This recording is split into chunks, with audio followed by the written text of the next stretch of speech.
This is the second revision video on properties of electromagnetic waves. And we can create radio waves. You need to know how to create radio waves if you're higher tier. And radio waves can be produced by oscillating electric circuits.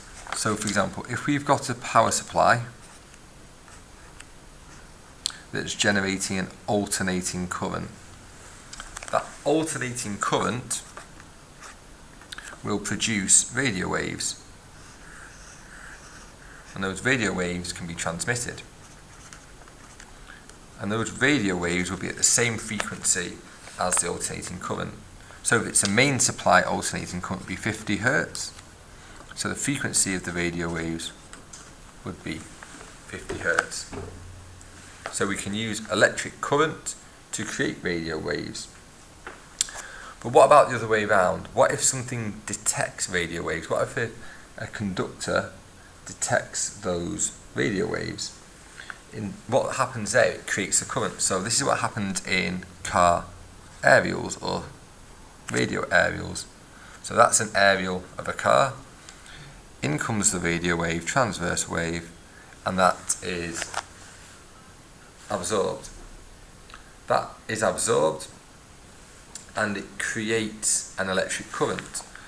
So let's say that is part of a circuit with a light bulb.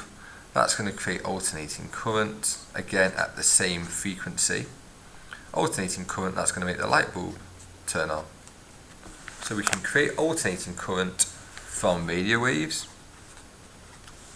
So radio waves get absorbed, induces alternating current. We can also make radio waves from alternating current. Linking back to our atomic structure and radiation unit, we can change the distance of an electron from the nucleus. So nucleus here, low energy shell here. I've got a higher energy level shell there.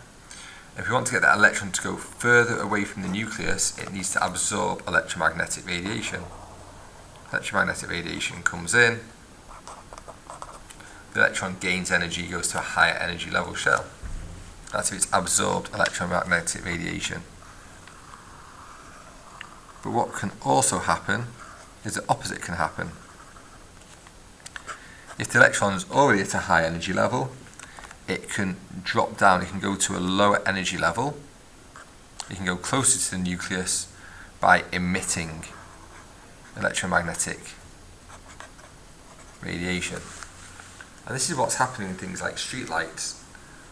We provide electromagnetic radiation, the electrons go to a higher energy state, and then they drop back down, emitting light. Remember, light's part of the electromagnetic spectrum.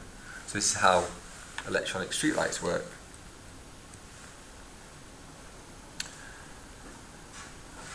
Part of the electromagnetic spectrum is dangerous. Ultraviolet, X-rays and gamma are all hazardous, they're all dangerous because they are ionizing. They're all ionizing. And what ionizing means is that it can cause damage to your DNA, changes to DNA, which can cause mutations, which can increase the risk of cancer. And the way we measure radiation danger is in sieverts. So 1 millisievert is the same as 1 divided by 1,000 sieverts.